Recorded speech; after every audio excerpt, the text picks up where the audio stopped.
Hey guys, today we're talking about my fitness strategy during pregnancy. If you watch to the very end, you will see my absolute favorite mantra about fitness and pregnancy. Let's get it. Hey guys, it's Leah and you're watching Mommy in the Moment. So today we are going to talk about my strategy for staying active and fit during pregnancy. Now, first of all, you know I have to say it, disclaimer, this video represents my opinion and my strategy for maintaining activity during pregnancy. If you already exercise or you're planning to start a new exercise routine, make sure that you discuss that with your healthcare provider to ensure that your preferred exercise is safe for your current pregnancy circumstances. All right, let's get into it. So just a little background, I have always been an active person. My parents kept us active as children. Me and my sister played sports throughout high school. I ran track in college. I was a sprinter and did short distance and hurdles and things like that. So I am no stranger to physical activity. And sometimes during pregnancy, whenever your body is going through all of these changes really quickly, it can be super difficult to know what is okay to continue, what else should I try? And sometimes we just give up and we don't exercise at all. Or maybe you're someone who has not been exercising, it's not part of your daily routine, and you want to start exercising. Here's just kind of a layout of my strategy for how I keep myself active. So first of all, it's really important for you to know your body. Now, when I was in college, I was a sprinter. I like to do fast, short bursts, and that's it. We of course did training and we did weightlifting and we did long distance running, but jogging is not my jam, okay? I also have a very strong family history of knee problems. And so doing long distance running has never felt great in my body. So it's not something that I have continued on a regular basis. If you know that you have back problems or you've had a knee injury or an ankle injury or shoulder issues, those are things for you to consider whenever you're planning what you want to do to stay active during pregnancy. Now, the next thing is, I know that I can get bored really easily. One of my friends in college nicknamed me Squirrel because they said that I was always kind of interested in everything. My attention span when it comes to exercise can be short, and if I do the same things over and over, I'm not motivated to continue them. So here's kind of a list of the things that I like to do during pregnancy and how I feel like they benefit. So first of all, walking. Walking is an amazing exercise that is cardiovascular. It helps to lower your blood sugar. It helps to lower stress levels. Your cortisol goes down. If you're diabetic or have gestational diabetes, walking after you eat helps to decrease your blood sugar. So that's one way that you can still eat well, but also get the numbers that you're looking for.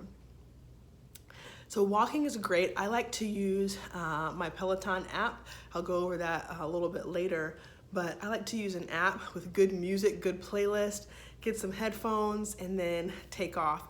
Now make sure, if it's hot where you are, make sure that you're staying very, very, very well hydrated during any outdoor activities. Your body is much more susceptible to dehydration whenever you're pregnant.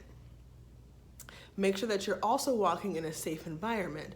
Are there any dogs that are loose? Is your neighborhood safe? Do you need to make sure that you're walking during the light of day?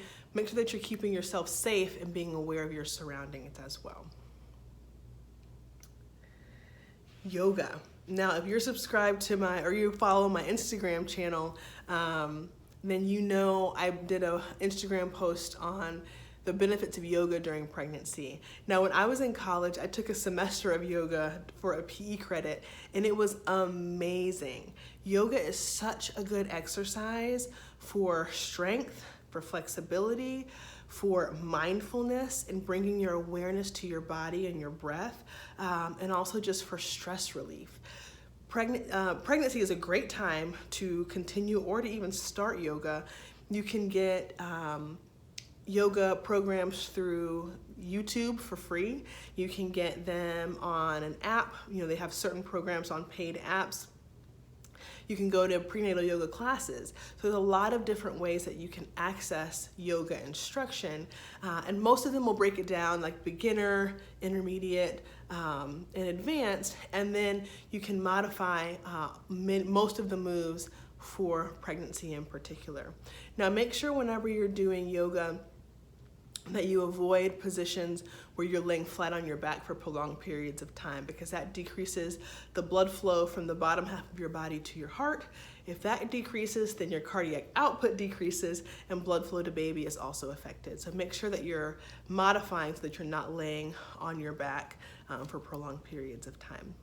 All right, weightlifting. Now, weightlifting is an amazing way to maintain your muscle mass and your muscle density. We all know that muscle weighs more than fat, and it also burns more calories than fat. So lean muscle mass is going to help your metabolism stay higher than if you let that muscle dwindle away. So this is another one that you need to make sure that you're discussing with your provider, because there are certain weightlifting exercises that may increase pressure on the cervix, and if you have a history of early deliveries or short cervix, then you should not be doing those. But there's a lot of different weight-bearing exercises, either just body weight or with additional weight and resistance training that can really help keep your muscles strong. I've mostly done free weights at home or body weight exercises. My body weight is plenty to give me a workout these days. So that's something that you can consider as well. And that, increased muscle mass is kind of an investment that'll help you continue to burn energy later down the road. Now, you can see in the background, we got the Peloton bike as our pandemic splurge. We stopped going to the gym. We canceled our gym membership, and we got the bike. That comes along with a whole subscription, so it has biking, running, guided runs, guided walks outside, strength training, HIIT training, yoga, stretching, meditation. It has a lot of different things that are involved, and we've really enjoyed it. Now, whenever I'm doing my cardio on the bike, I'm starting to get to a point where I feel like I need to pad the seat a little bit more. I think my extra weight is just making it a little bit more uncomfortable. But when I do the exercises, what they'll do is they'll suggest a cadence, so that's how fast your feet are going, and a resistance, and that's how hard that it is to pedal. And a lot of times my heart rate will get too high. My doctor advised me to keep my heart rate about 130 to 140. So again, to maximize blood flow to baby. If my heart rate goes much higher than that, then it's not as efficient with pumping blood to the uterus. So what I have to do is modify the either the resistance or the cadence to keep my heart rate in the optimal range. The nice thing is that it comes with a heart rate monitor. If you don't use the heart rate monitor that it comes with, most smart watches have some sort of heart rate app on them, and you can use that while you're exercising to make sure that you keep your heart rate in a safe range. If you feel like you're not getting as good of a workout because your heart rate isn't going up as high as you're used to, then just lengthen your workout. So instead of doing 20 minutes, do 30 minutes or 45 minutes, but still respecting that heart rate limit. All right, another one of my favorites has been doing bar workouts. Now, I have a membership to a local studio, it's Pure Barre, and I started doing this before I got pregnant, and I loved it because it does a lot of core work, a lot of thigh, and they call it seat, basically your gluteus muscles, especially your gluteus medius.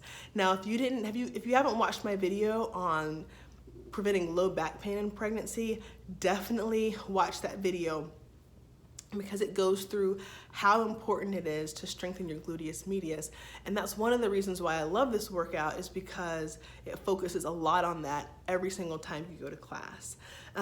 There are modifications that you have to do during pregnancy, especially me. I have diastasis recti. I have a very significant diastasis of my rectus muscles. And that separation can be made worse if you do certain things like planks, straight up crunches, things like that. So whenever we're during the part of class where we're laying flat on our back to do crunches, or we're doing planks, I modify by doing that either against the bar or putting a ball behind my back, and that helps me to not make those abdominal changes any worse. All right, and last but not least, I consider stretching an exercise. Now, stretching doesn't feel like it's getting your heart rate up.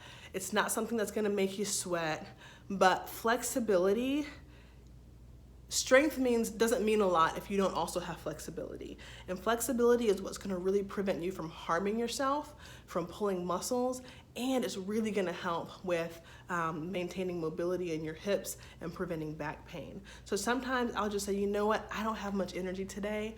All I have energy to do is stretch for 15 minutes before I go to sleep.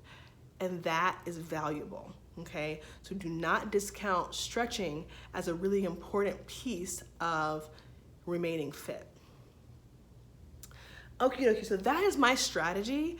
I like to have a lot of different things that I'm able to do, so that depending on how I'm feeling or what my schedule is that week, I can kind of pick and choose from this buffet, if you will, of different exercise strategies. So I can kind of customize what I'm doing to what the demands of my life are at the time.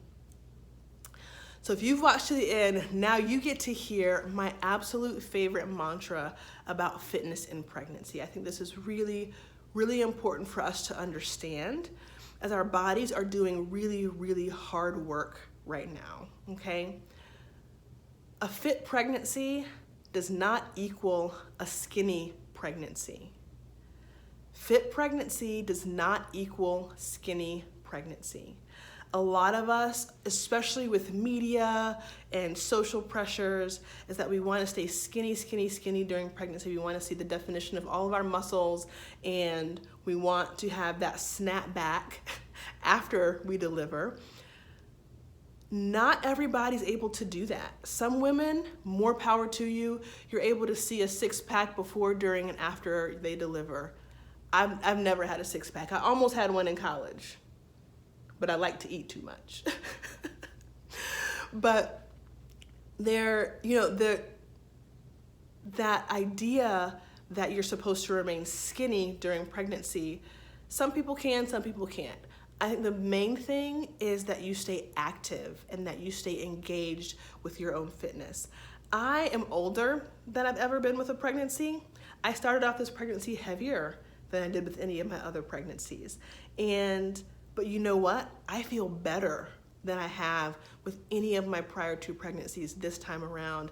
And I think it's because I've remained active. I've stayed moving, and that has made all the difference.